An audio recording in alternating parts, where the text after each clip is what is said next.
तो बाबा Siddiqui murder case में हर दिन नए खुलासे हो रहे हैं। क्राइम ब्रांच की टीम ने बताया कि लॉरेंस बिश्नोई के भाई अनमोल ने इस पूरी हत्या की साजिश रची और मुंबई की क्राइम ब्रांच बाबा सिद्दीकी मर्डर केस की गुत्थियां लगातार सुलझाने में जुटी हुई है। लेकिन उसी वक्त लॉरेंस बिश्नोई के नाम पर लोगों को धमकियां मिलती जा रही हैं।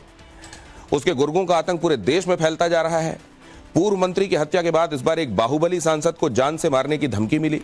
सांसद ने बाकायदा गृह मंत्री को चिट्ठी लिखकर सुरक्षा मांगी है। तो लोग ये सोचने लगे हैं कि लॉरेंस का अब अगला टारगेट कौन है।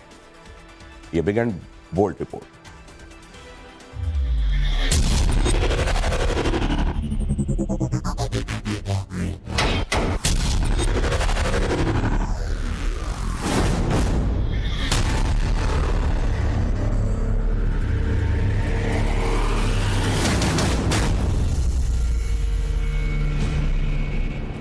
जेल की चार दीवारी में बंद वो शातिर गैंगस्टर जिसके इशारों पर खून खराबे हो रहे हैं।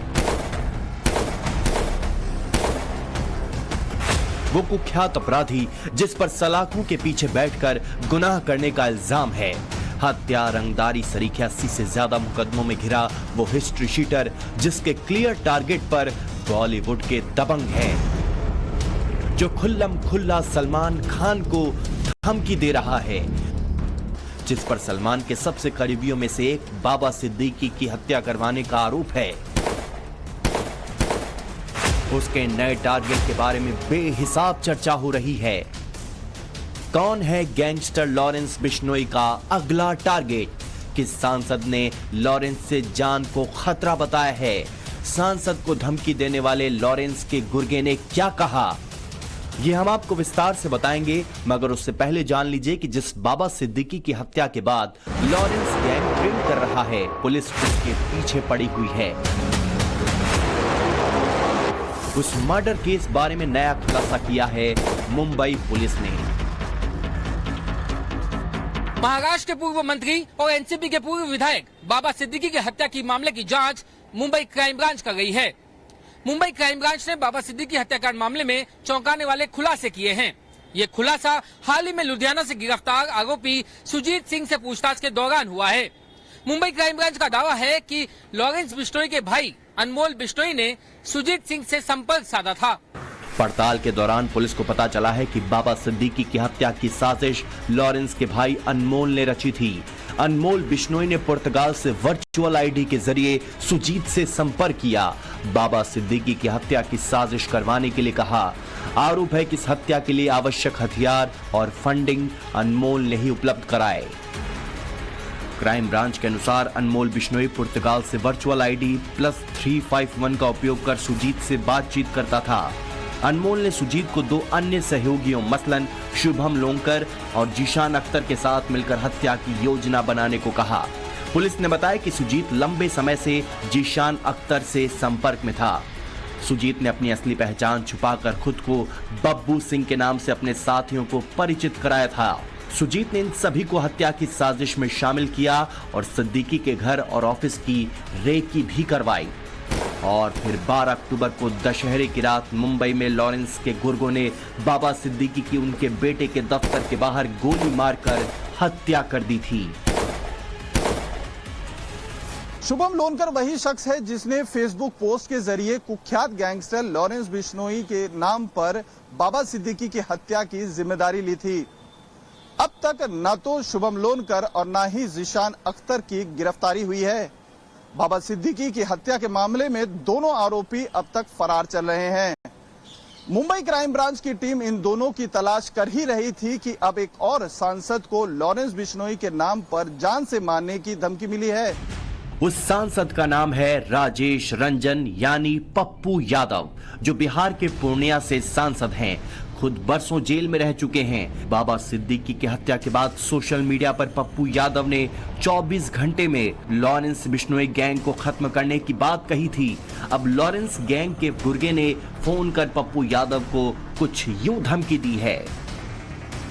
बताइए ना, बताइए मालिक, बताइए क्या आदेश है? आदेश तो कुछ नहीं है जी, आदेश इतनी है कि गलत कमेंट या कहीं किसी के खिलाफ बोलना सोच समझ के बोलना चाहिए। भैया खुशी के खिलाफ कर्म और कांड दोनों करते हैं। हालांकि इस ऑडियो में कितनी सत्यता है इसकी टाइम्स नाउ नवभारत पुष्टि नहीं करता, मगर पप्पू यादव डरे हुए हैं। उन्होंने बिहार के डीजीपी और आईजी से शिकायत दर्ज कराई है। देश के गृह मंत्री को लंबी चौड़ी चिट्ठी लिखी है। पप्पू यादव ने कहा है कि मेरे साथ किसी भी तरह की अनहोनी घटना हो सकती है, लिहाजा सरकार को मेरी सुरक्षा को लेकर गंभीर होने की जरूरत है।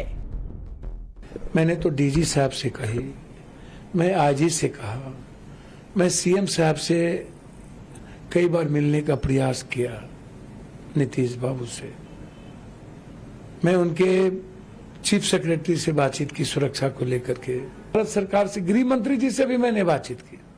क्या लेटर लिखा गृह मंत्रालय में? मैं बातचीत तक किया था सुरक्षा को लिए, फोन आए उनके, मैंने उस वक्त बातचीत भी की अमित शाह जी से, फिर पत्र भी लिखा।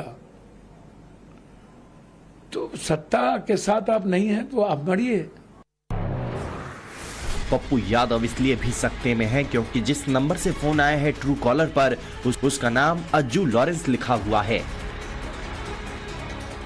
हालांकि सिर्फ फोन कॉल पर धमकी नहीं आई है पप्पू यादव को, बल्कि सोशल मीडिया पर भी सरेआम धमकाया है लॉरेंस के गुर्गे ने। मयंक सिंह नाम के शख्स ने भी सोशल मीडिया पर पप्पू को धमकाया है। उसने फेसबुक पर लिखा है कि समाचार पत्रों के माध्यम से जानकारी मिली है कि बीते दिनों बिहार के पूर्णिया से निर्दलीय सांसद पप्पू यादव के द्वारा लॉरेंस बिश्नोई भाई के बारे में उल्टा पुल्टा बयान दिया गया था। मैं पप्पू यादव को स्पष्ट रूप से कहना चाहता हूं कि पप्पू यादव, तुम अपनी औकात में रहकर चुपचाप राजनीति करने में ध्यान दो। ज्यादा इधर उधर 3-5 करते टीआरपी कमाने के चक्कर में मत पड़ो, वरना रेस्ट इन पीस कर देंगे। यही वजह है कि सांसद पप्पू यादव ने सीधे गृह मंत्री को चिट्ठी लिखकर अपनी जान बचाने की गुहार लगाई है सरकार से। दरअसल बाबा सिद्दीकी की हत्या के बाद पप्पू यादव ने सोशल मीडिया पर एक लंबा चौड़ा पोस्ट लिखा था, जिसमें उन्होंने लिखा था कि वे महज 2 घंटे में समूचे बिश्नोई गैंग का खात्मा कर सकते हैं। इसके बाद वे सलमान खान से मिलने के लिए मुंबई भी गए थे, लेकिन मुंबई में उनकी सलमान खान से मुलाकात नहीं हो पाई और वहां से आने के बाद अब उन्हें लगातार बिश्नोई गैंग से धमकियां मिल गई हैं, जिसको लेकर पप्पू यादव अब सरकार से गुहार लगा गए हैं। जाहिर है कि जेल में बंद लॉरेंस बिश्नोई जिस अंदाज में वारदातों को अंजाम देता है, जिस तरह नए लड़कों के जरिए जाल बिछाकर अपने टारगेट को हिट करता है, जिस तरह पुलिस को धोखा देकर खून खराबा करवाता है, वो डरावना भी है और व्यवस्था के लिए बड़ी चुनौती भी। 12 अक्टूबर को ऐसे ही सुरक्षा घेरे में रहने वाले पूर्व मंत्री बाबा सिद्दीकी की हत्या करवाई। सितंबर में कनाडा में पंजाबी सिंगर एपी ढिल्लों के घर फायरिंग में लॉरेंस का नाम आया। जिस सलमान खान के घर के बाहर पुलिस खड़ी रहती है, वहां पर फायरिंग करवाई। 5 दिसंबर 2023 को करनी सेना के चीफ सुखदेव सिंह गोगा मेडी की हत्या करवाई। उससे पहले 29 मई 2022 को सिद्धू मूसेवाला की हत्या करवाई। ये सब वे नाम थे जो विख्यात थे। यही वजह है कि लॉरेंस ने जब पप्पू यादव को धमकी दी है तो डर नए सिरे से आकार ले रहा है। जिस कांग्रेस के नेता है पप्पू यादव, उस पार्टी के नेता कुछ यूं लॉरेंस का बीजेपी कनेक्शन जोड़ रहे हैं। मैं इतना ही कहना चाहूंगा कि ये सरकार, मोदी जी और अमित शाह जी गुजरात से आते हैं और गुजरात से ही सारा नेटवर्क चल रहा है। मैं समझता हूं कि ये पूरी तरीके से कहीं ना कहीं से राजनीतिक संरक्षण मिल रहा है। गैंगस्टर पर सियासत के बीच लॉरेंस बिश्नोई को राजनीति में उतारने की तैयारी है। महाराष्ट्र के उत्तर भारतीय विकास सेना ने बांद्रा वेस्ट सीट से लॉरेंस के नाम पर नामांकन पत्र खरीदा है।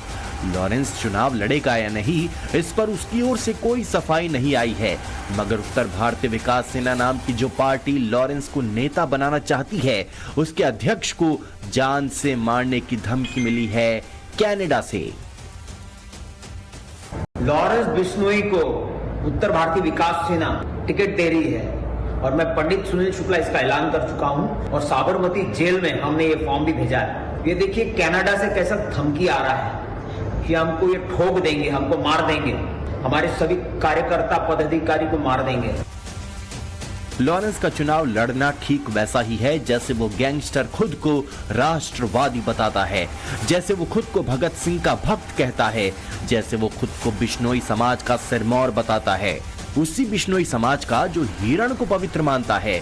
जिस हिरण कांड में सलमान खान फंसे हुए हैं, लॉरेंस बिश्नोई माफी मांगने के लिए चेता रहा है, नहीं तो जान से मारने की धमकी दे रहा है।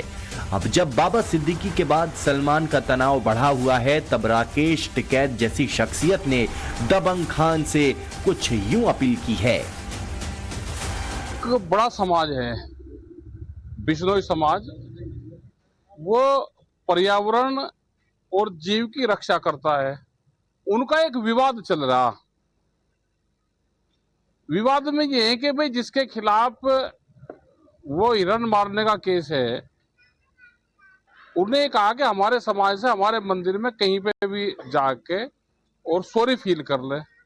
अगर राय निमटती हो तो सॉरी फील कर लो, हो जाती है गलती चलती।